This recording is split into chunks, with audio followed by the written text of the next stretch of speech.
Hi, I'm DJ Ware. On this episode of the Cyber Gizmo, I want to talk a little bit about the new release of Tails, and that'll be 5.13. So I guess the first place to begin, as always, is what is it?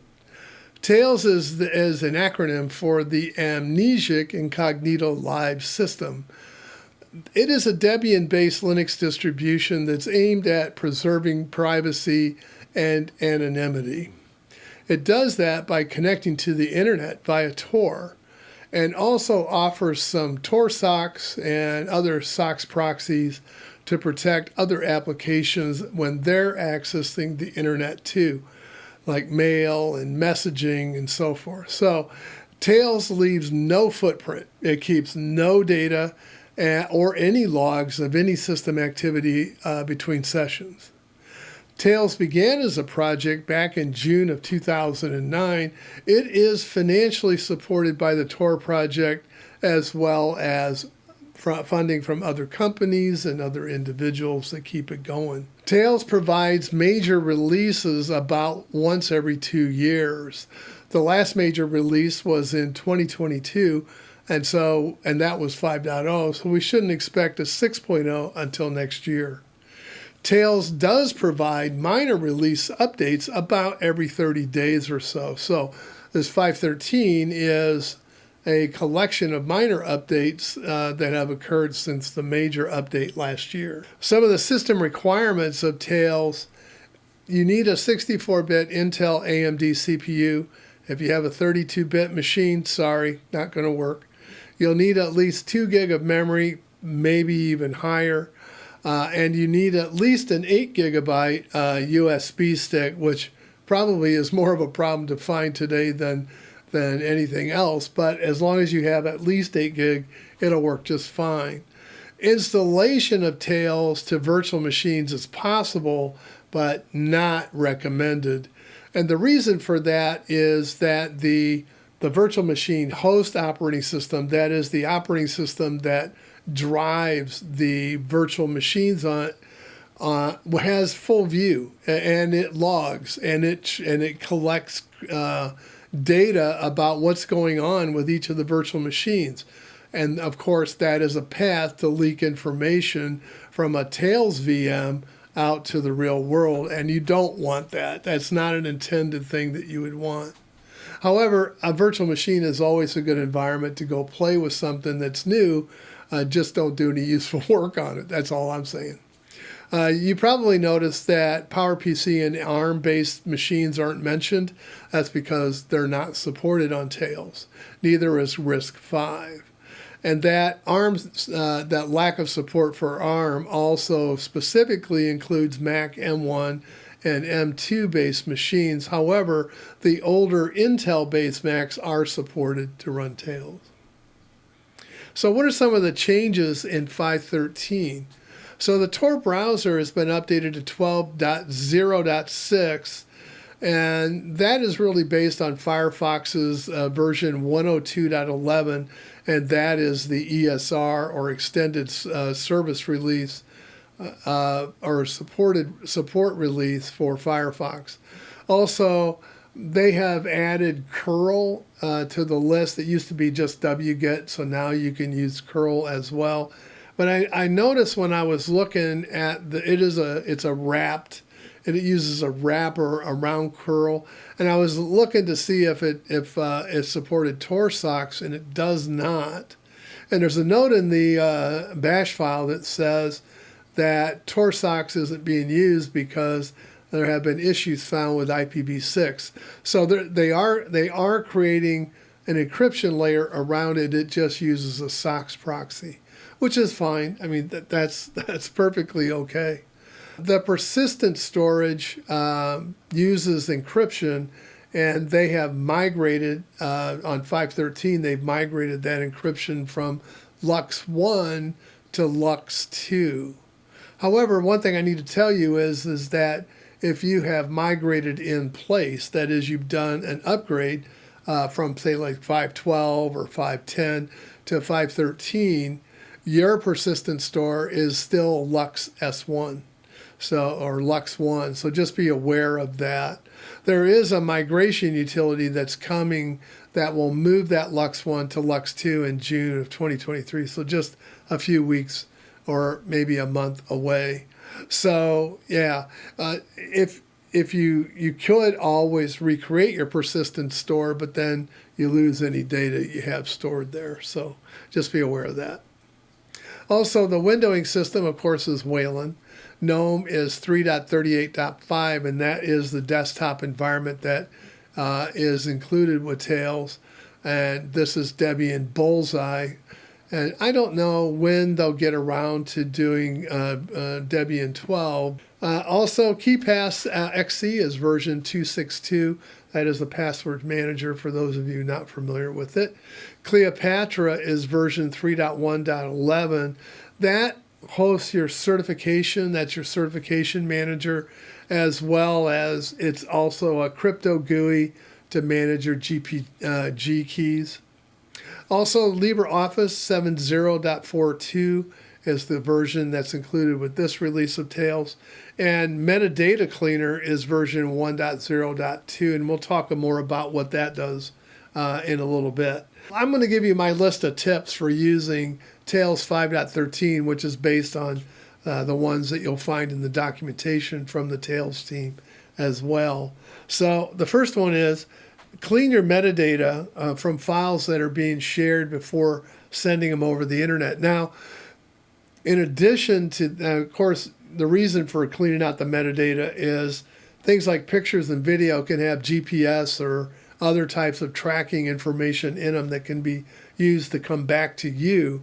Also, documents also contain metadata that can be used to track back to you as well. The other part of that is, of course, that there is a Onionshare, which is included. That's a utility that's included with Tails that allows you to create a Dropbox, and then you can send an encrypted email to the person that you want to send to, and they can securely, through the Tor network, pick those files up.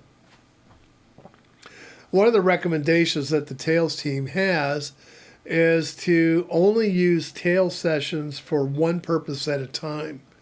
Now, what they're talking about there is if I go to if I'm using the Tor browser and I go to a website and I conduct some kind of business on that site, then when you're finished, rather than go to your next site to work on that, don't do that.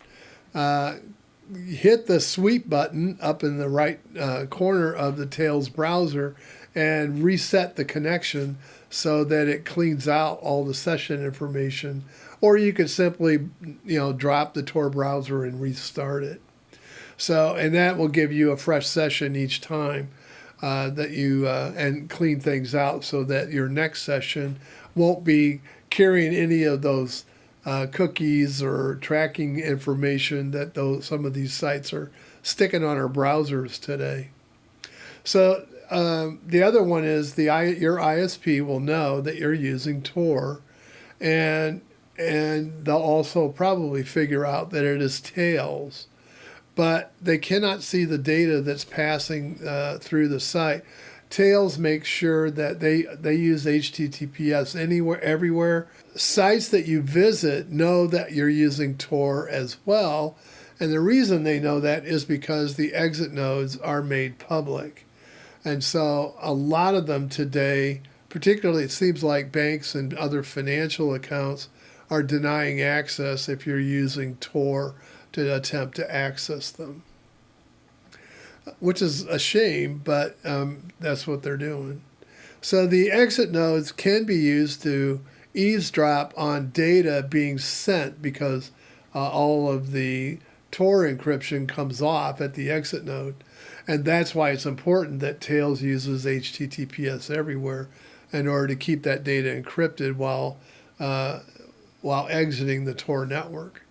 Tor networks actively removes any exit nodes that are caught collecting or tracking any kind of information. The main thing, if you want to help reduce the risk when you're using Tails, is only install Tails from a computer that you trust.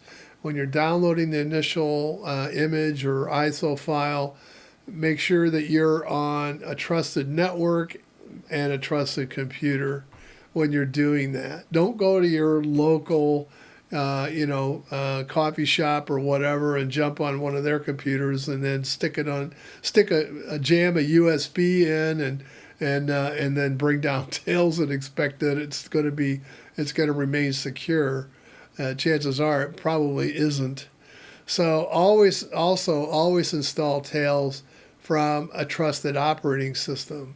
So yeah, if it's not an operating system that you trust, then don't install Tails from it.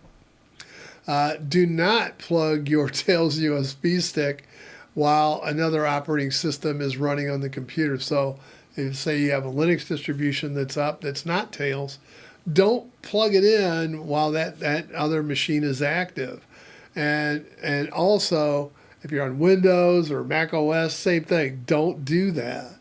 Turn your machine off, then plug it in, then start it up and boot off the USB. You don't want to risk contaminating that USB stick.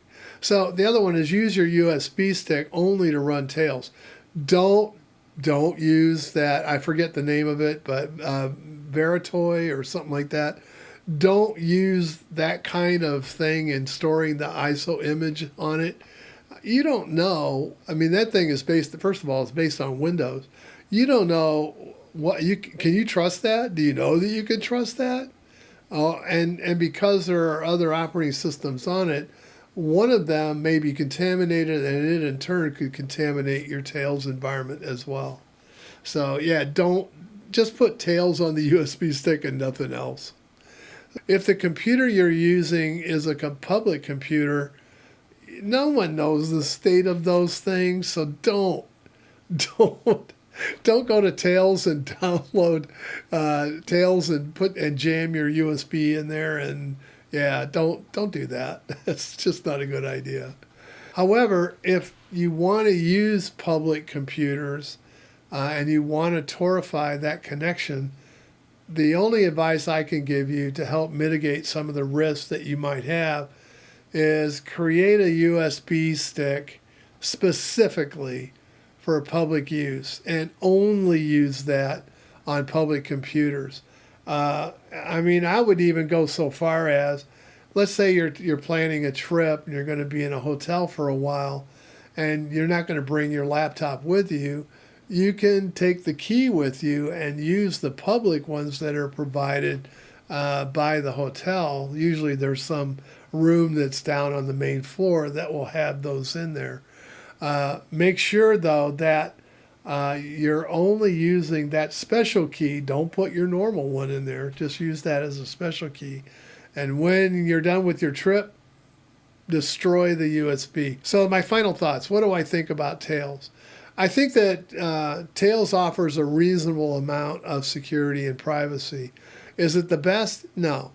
There are better ones, but as you get up higher and higher in better security levels, you have more hoops to jump through. Yeah, and then you get to cubes, and yeah, that gets insane because that's compartmentalizing your transactions. There's a one that's just under cubes, which would be Unix. And Unix has both a server component and a client component. So the server is the one that connects to the internet. The client component just connects to the Unix server. So all in all, I think for what it does, Tails offers a reasonable amount of protection. It allows you to encrypt emails. It allows you to manage your keys. It allows you places to going through the Onionshare, for example, to Dropbox or Lockbox your files that you want to send to someone else, and then through an encrypted email tell them how to get access to it. So with that's all I had for today. I did want to take a moment and thank both my Patreon and I'll provide a list here, and also the members of the YouTube channel. Thank you so much. Your support helps keep this going, and I sure do appreciate all the support that you give the channel. With that, I hope to see you in the next one. Please like and subscribe. Share it out to your friends. Let them know about this, and hope to see you again soon. Bye for now.